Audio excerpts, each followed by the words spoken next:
Вот этого народного кулера для 13600 КФ достаточно на максимум.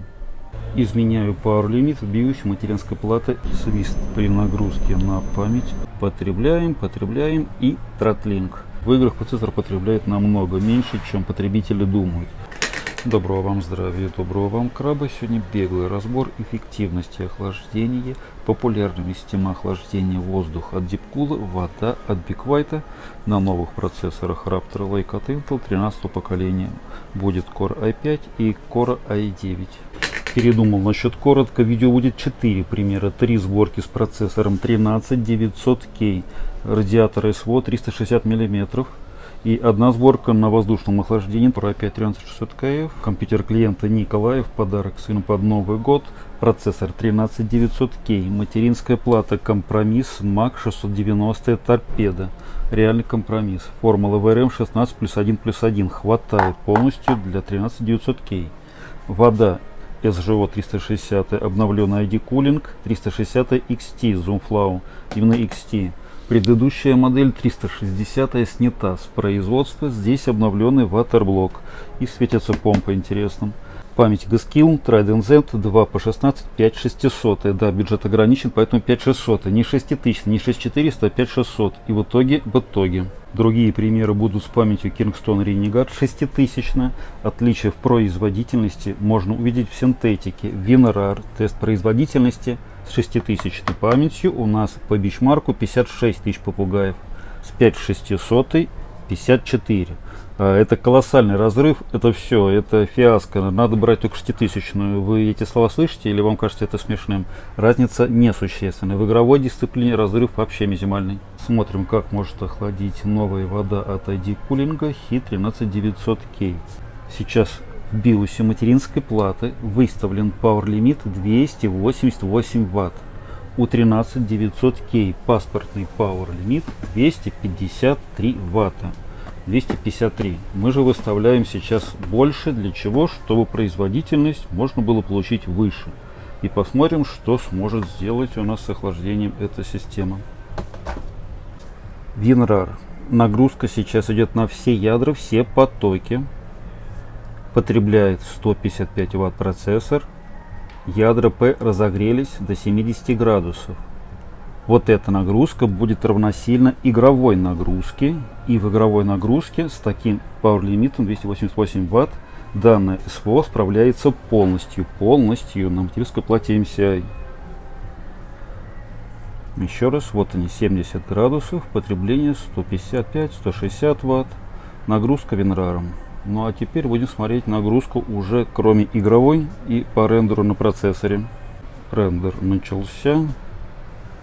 Вентиляторы, в отличие от системы Big White, не ведут себя агрессивно. Уровень шума тихий. Рендер. И потребление. Вот они, 288 Вт в BIOS ограничено. Потребляем и Throttling. Да, с таким Power лимитом, с нагрузкой на процессор в рендере, этой SVO не хватит. У нас еще сейчас открытый корпус, а он же еще будет закрываться. То есть, по сути, по эффективности охлаждения вот эта вода полностью равносильна воде от Big White. Вот этой Power 360. Так, а насколько нагрелись ядра? Ядра 88 максимум с Power лимитом 288.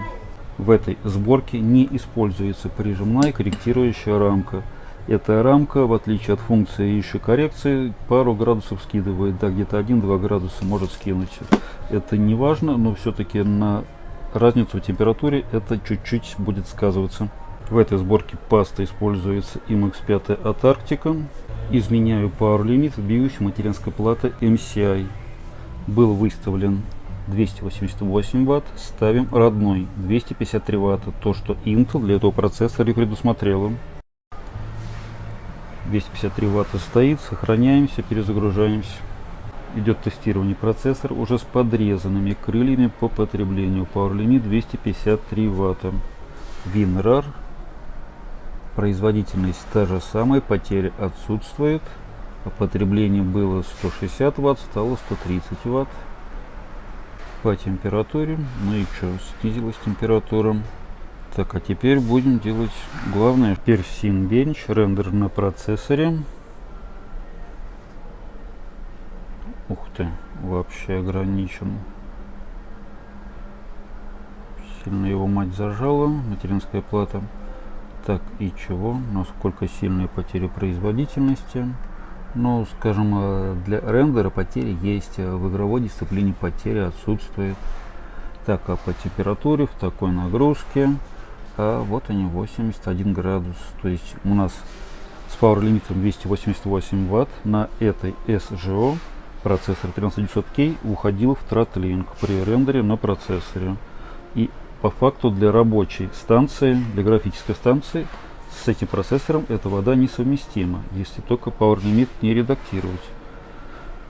Короче, если игровая дисциплина, данной воды хватает полностью для данного процессора. Именно для игровых дисциплин и покупается данный компьютер.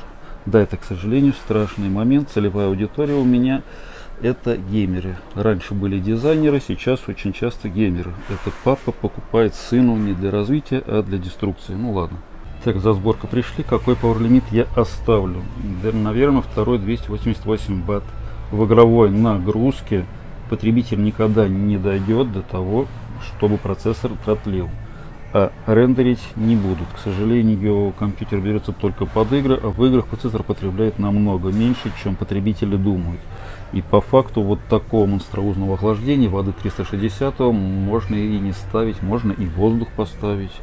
Но это уже потребительский паттерн, люди не могут понять, надо дороже, лучше. Здесь у потребителя бюджет ограничен, поэтому вода идет у нас от ID-кулинга. Компьютер Ивана собран на базе процессора Core i5-13600KF, охлаждение Deepcool AK620, материнская плата гигабайт, 790 Gaming XAX. Память в обоих сборках одинаковая. Второй компьютер клиент Алексей сегодня вечером забирает. Память от Kingston Renegade, два модуля по 16 гигабайт, 6000 частота DDR5 с подсветкой. Память отменно совместимая на обоих материнских платах. Она встала и профиль XMP из коробки поддерживается. Все хорошо, тесты проходят. Отменно. Именно поэтому Kingston стоит. Только есть нюанс. При нагрузке на память из место, где установлено модули памяти, идет свист. Да, вот именно так. Да, то ли это свист, это обвязка на DDR5. На DDR5 появилась своя обвязка. Впервые DDR4 не было. То ли это на материнских платах свист. Свист при нагрузке на память отсутствует на Asus. Он свойственен только из этой пары гигабайт. Asus тут не виноватая. Все тихо, тишина. Послушаем свист, который, возможно, мне кажется, при полной нагрузке на память. Стресс-тест выйдем.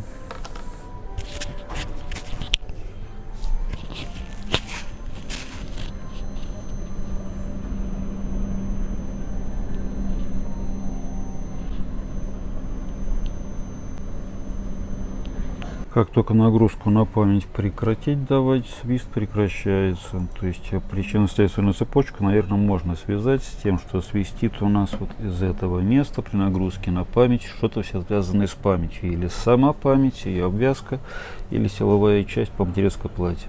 Модули DDR4 от DDR5 отличаются довольно существенно. На DDR5 появилась своя обвязка на самих модулях, она и может свистеть. Компьютер тестируется. Уже второй час идет нагрузка WinRAR, тест производительности. Вот он, час 10 минут. Температура 55-56. Нагрузка на процессор идет 100%. Здесь Core i5-13600KF. Охлаждение Deepcool AK620.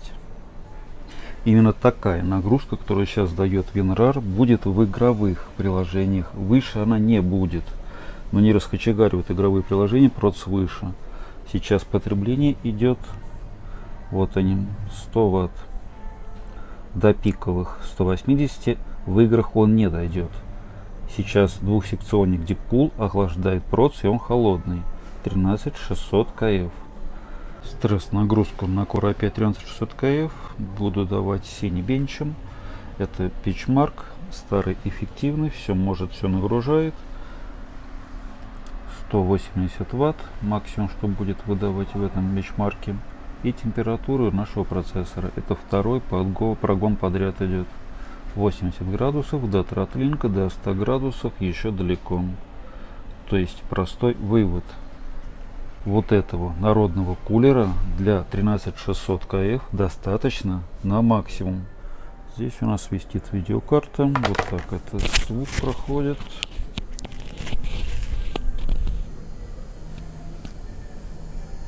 Горячий. С такой водой я бы его не стал продавать для профессиональной деятельности, для игровой спокойно. Глазом не моргнул бы, если сказали бы игровую сборку посчитать, я бы поставил эту воду. Так, короче, отлично. Данная вода справляется с 13600 K полностью. Не только игровая нагрузка, но и нагрузка специализированная, где будет рендер на процессоре. Все шикарно, клиент ждет. Спасибо Павлу за ожидание.